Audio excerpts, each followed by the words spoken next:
If I seem a little grumpy to some of you watching right now, it's not just that Survivor Series wasn't that good of a pay-per-view, because honestly, it wasn't. I'm left underwhelmed by most of the show. There were a few good things and a lot of so-so things. Nothing really terrible, but nothing to write home about, and certainly not a legendary edition of the Survivor Series. But in particular, I'm grumpy because I went to a bar to watch this show to save myself some money instead of ordering it at home, and when you know it, I came outside and it's so freaking cold that my car won't start. So, life lesson to those of you watching: if you live in a cold weather state, don't drive, rent, buy, or own a convertible. It's just bad news. They don't tend to like the cold weather. And it's not like I didn't winterize my car. I took it to the dealership and had it serviced and made sure it was supposed to be ready for the cold weather, but enough about my bitching. Let's just go over these results, because you don't need to hear about me and my stupid car. The Miz beat Kofi Kingston with a roll-up. He went for the skull-crushing finale and got blocked, but Kofi went for his finishing move and got countered and rolled up instead. Miz offered him a handshake afterwards, and Kofi slapped him in the face. This was just a total nothing match to fill time on the pre-show. I didn't really care. I don't think anybody there cared. The Miz even went for his figure four and got blocked, and I don't think anybody popped for that either. So, a whole lot of nothing going on, except apparently in my house where something just got knocked over, probably by my naughty cat. The opening match of the pay-per-view was probably one of the best, and then I think things just slowly and inexorably went downhill from there.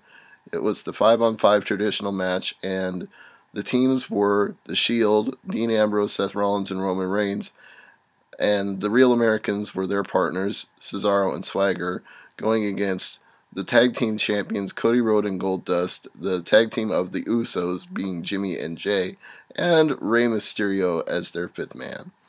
Mysterio got a lot of highlights. He got to do the 619s here and there, and he was one of the last two survivors, but it just was not his night. The odds were not in his favor. He was going for the 619 again on Roman Reigns, who was the sole survivor for his team, but he got cut off and speared and pinned. So this may be the start of a big push for Roman Reigns. We'll just have to wait and see if it works out that way. Then we had the rematch, the Intercontinental rematch. That was B. Langston versus Curtis Axel. Honestly, this was the biggest dud of the whole show.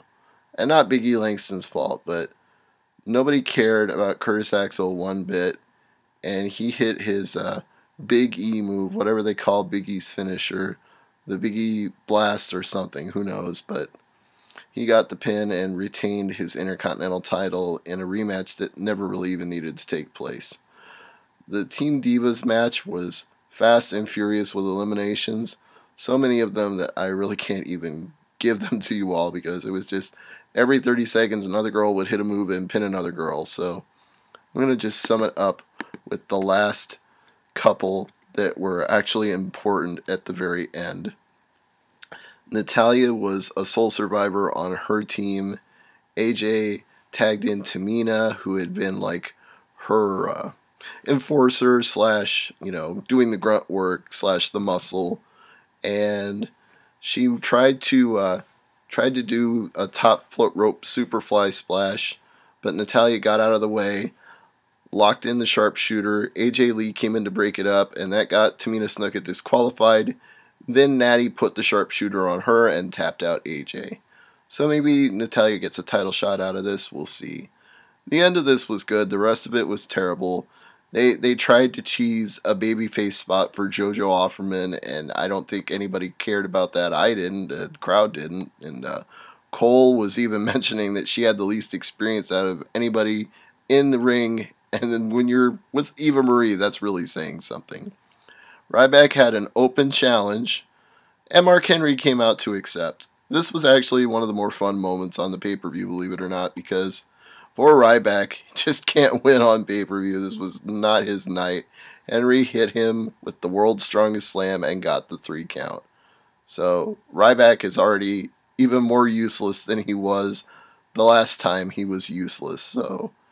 And Mark Henry always seems to beat him. I mean, this goes all the way back to WrestleMania, if not further. So what do you do with Ryback anymore? I just don't know.